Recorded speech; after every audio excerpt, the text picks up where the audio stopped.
یاد رکھیں کہ اللہ کو چھوڑ کے اگر ہم زندگی گزاریں گے تو ظاہری طور پہ چاہے ہمیں بالکل ٹھیک لگ رہا ہو، ظاہری طور پہ ہمیں لگ رہا ہو کہ نہیں سب کچھ بالکل ٹھیک چل رہا ہے، لیکن اگر اللہ کی نافرمانی والی زندگی ہے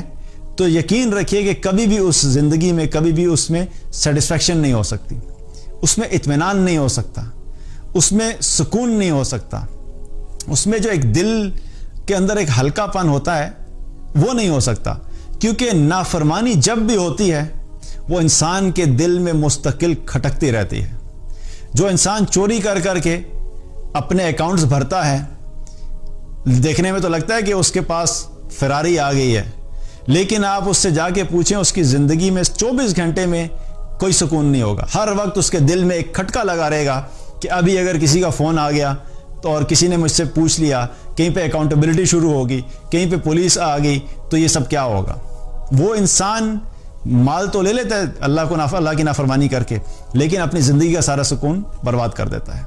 تو جب بھی اللہ کی نافرمانی سے کوئی بھی چیز ہوگی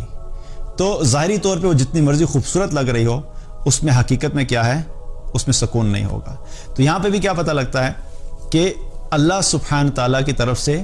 جب ہم تقوی اختیار کریں گے تو اللہ کی طرف سے رزق کے دروازے کھل جائیں گے، برکتوں کے دروازے کھل جائیں گے۔ ایک حدیث میں آتا ہے، نبی صلی اللہ علیہ وسلم نے فرمایا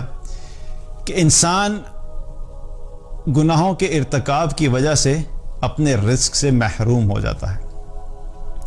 کہ جب انسان گناہ کرتا ہے تو گناہوں کی وجہ سے کیا ہے کہ انسان کا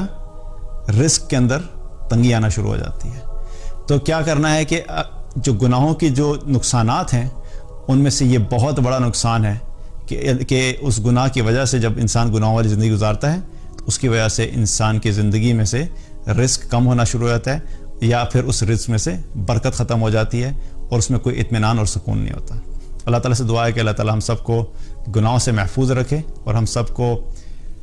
رزق جو ہے وہ رزق حلال عطا فرمائے، برکت والا رزق عطا فرمائے۔ بارک اللہ علیہ ولکم۔ السلام علیکم ورحمۃ اللہ وبرکاتہ۔